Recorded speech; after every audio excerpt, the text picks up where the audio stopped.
इस वक्त हम सीनियर वकील जावेद अशरफ साहब के पास मौजूद हैं। जैसा कि आप जानते हैं कि परसों रात क्राइम ब्रांच ने अचानक महमूद पराचा के दफ्तर पर अचानक जो है कार्रवाई शुरू कर दी और उन्होंने कहा कि हमें आपके जो है ये तलाशी लेनी है और उनके लैपटॉप और ये मोबाइल्स वगैरह सब जो है और कैमरा पूरी टीम लेकर आए थे। इस सिलसिले में आनन फानन में वहाँ लोग जमा हो गए और कुछ वकील भी वहाँ पर आए और उन्होंने कहा कि भाई ठीक है, आप चेक कर लीजिए, कोई ऐसी बात नहीं है। तो इस सिलसिले में हमारे साथ जो है जावेद साहब मौजूद हैं। हम इनसे जानना चाहते हैं, जावेद साहब आखिर ये माजरा क्या था?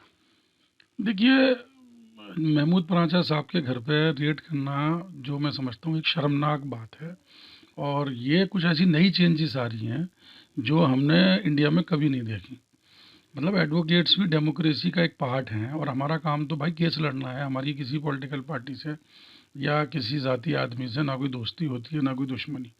अब अगर जमुना पार के केसेस को महमूद परांचा डील कर रहे थे तो ये बात ठीक नहीं कि महमूद परांचा साहब को जोड़ दिया जाए कि भाई वो इससे रिलेटेड थे या उससे रिलेटेड थे या उन्हें ज़बरदस्ती एनएसए लगा दो या उसमें पाकिस्तान से उसको जोड़ दो।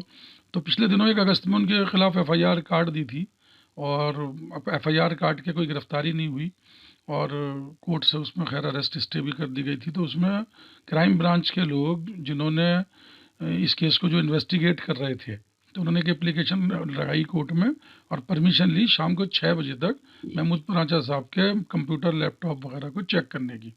लेकिन ये परमिशन आईओ को दी गई थी कि वो जाके पर्सनली इन्वेस्टिगेट कर लेगा। लेकिन बात क्या हुई कि वहाँ ना तो आईओ पहुँचे, आईओ साहब के बदले कोई दूसरे साहब पहुँचे ऑफिसर, और उन्होंने उसमें लिख के भी दिया कि मैं इस केस का आईओ हूँ। और फिर उसके बाद उसमें जो उन्होंने छानबीन की, उस छानबीन के नाम पर रात के 1 बज गया, 6 बजे के बाद, 6 बजे तक का टाइम था और 1 बजे के बाद में फिर 3 बज गया। हद ये कि महमूद परांचा साहब के जो क्लाइंट्स बैठे थे उनको भी नहीं छोड़ा गया, उनके मोबाइल फ़ोन लेके रख लिए और अपने इलेक्ट्रॉनिक जितने भी उनके डिवाइसेस थे लैपटॉप और मोबाइल के अलावा ऑफिस में सबको उन्होंने कुछ अपना वो केबल कंप्यूटर लाए थे उसमें उन्होंने लगा के उसका सारा वो डाउनलोड किए डाटास उसके, और जिसकी हार्ड डिस्क की पूरी भी जितनी वो थी वो सब चीज़ें ट्रांसफ़र करके ले गए। हालांकि कुछ ऐसा क्राइम ब्रांच को नहीं मिला, ना ही वो ऐसा किसी एक्टिविटीज़ में इन्वॉल्व है। लेकिन एक बात ये कि इस तरह कैसे इंसाफ होगा अगर एक वकील बहादुरी के साथ अपना केस ही नहीं लड़ सकता क्लाइंट का। तो आज एक का मामला कल दूसरे का परसों तीसरे का, वकील तो बेबाकी से अपना केस इसलिए लड़ते हैं। कई दफ़ा जज साहब के सामने भी बहुत सारी बात ऐसी होती है जो डिसेंसी में नहीं कहनी चाहिए लेकिन अपने क्लाइंट की हिमायत में अच्छे खूबसूरत अल्फाजों में वकील साहब कहते हैं और उसका मकसद ये होता है कि जस्टिस हो आदमी के साथ पूरा। जो आम आदमी पूरे अपनी बात नहीं बोल सकता वो वकील बोल देता है। लेकिन अगर इस तरह से वकीलों को प्रेशराइज करके डरा के धमका के उन्हें उनके केस भी नहीं लड़ने दिए जाएंगे और तो कैसे डेमोक्रेसी हुई? क्या तुम्हारी तरफ से इंसाफ हुआ कोर्ट में? और जज साहब को कैसे सही बात पता चलेगी? हर आम आदमी इतना पढ़ा लिखा नहीं है कि वकील की तरह अपनी बात को प्रॉपर वे में प्रेजेंट कर सके, वो सिर्फ वकील ही प्रेजेंट करता है। तो ऐसे वकील, मुझे दिल में बहुत तकलीफ़ हुई है और एक बड़ा दुख का एहसास हुआ कि ये देश हमारा देश है, हम यहाँ पैदा हुए, आज तक हमारे जज्बात इस देश से जुड़े हुए हैं और यहाँ की हर अच्छी बुरी दुख दर्द में, खुशी में, गम में हम शामिल रहें। अब अगर इस तरह से वकीलों की फ्रेटर्निटी को तबाह करेंगे या ख़त्म करेंगे तो कैसे काम चलेगा? एक बात आप देखो कि पिछले 1 साल से तकरीबन कोर्टें बंद पड़ी हैं, वर्चुअल वो हो रही है हियरिंग, और कुछ केसेस में 25% में फिज़िकल होती है। तो उसमें भी जस्टिस एक बहुत तरह से डिनाइड है। बहुत सारा जस्टिस डिले हो रहा है, बहुत सारा जस्टिस डिनाई हो रहा है, कुछ बहुत प्रॉपरली प्रेजेंट नहीं किया जा रहा। और उस पर सोने पे सुहागा ये है कि जो वकीलों के घर जा जाके रेड मारो, उन्हें डराओ। तो क्या, मेरी समझ नहीं आता, वकीलों की इंस्टीट्यूशन को ख़त्म करना चाहते हो? क्या मोटिव है?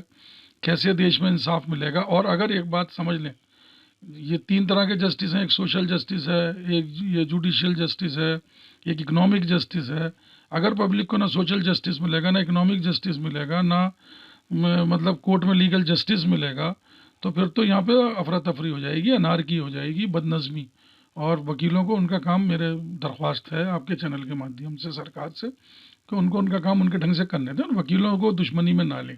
अब अगर महमूद परांचा वकील नहीं होते तो हो सकता मैं होता, हो सकता कोई धवन साहब होते, हो सकता कोई सिंह साहब होते, तो उनका कोई ज़ाती उसमें इन्वॉल्वमेंट तो है नहीं। और जब वो अपना केस करेंगे तो अपनी थोड़ी सी शोहरत के लिए बेशक टीवी पे 1-2 बार इंटरव्यू दे सकते हैं, बेशक एक आध केस वो उसको ज़्यादा इंसाफ दिलाने के लिए ऊपर हाई कोर्ट सुप्रीम कोर्ट में डाल सकते हैं। तो इसमें ना तो पर्सनली किसी सरकार से कोई दुश्मनागी है, ना ही कोई पुलिस ऑफिसर से किसी से उनका पर्सनल कुछ लेना देना है।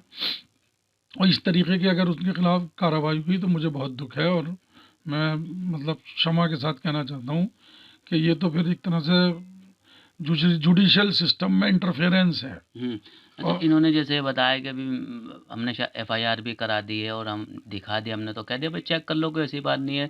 तो इस सिलसिले में जो इनका या आपके साथ जो भी वकील हैं, जो सोसाइटी, उनका अगला कदम क्या होगा? भाई वकील साहिबान में हमारी जो बार एसोसिएशन और बार काउंसिल है, उसके महमूद परांचा साहब काफ़ी एक्टिव मेंबर रहे हैं और हैं।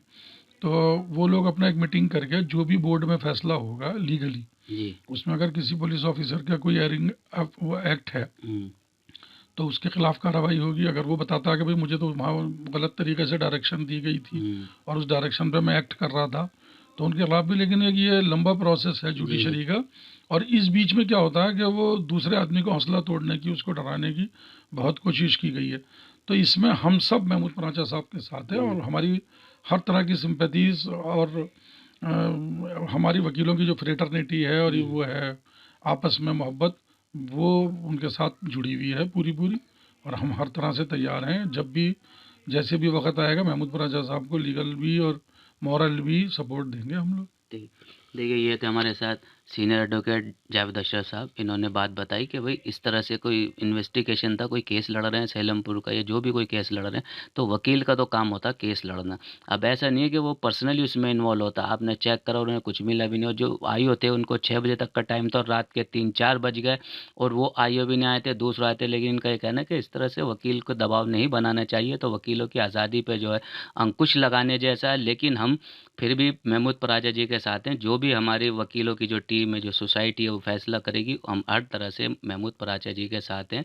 और इसमें आज़ादी, और जो वकील काम कर रहे हैं, सरकार को भी चाहिए कि उनको काम अपने कर देने चाहिए। अगर कोई ऐसी बात है तो वो बैठ के बात डिस्कस हो सकती है। ऐसा नहीं है कि आप किसी भी वक्त जाकर किसी भी, और क्लाइंटों को भी डिस्टर्बेंस होती है, और आगे भी वकील भी सोचेंगे कि अगर हमारे साथ ऐसा हो रहा है तो आम आदमी के साथ कैसा होगा। दिल्ली से एम रामेश।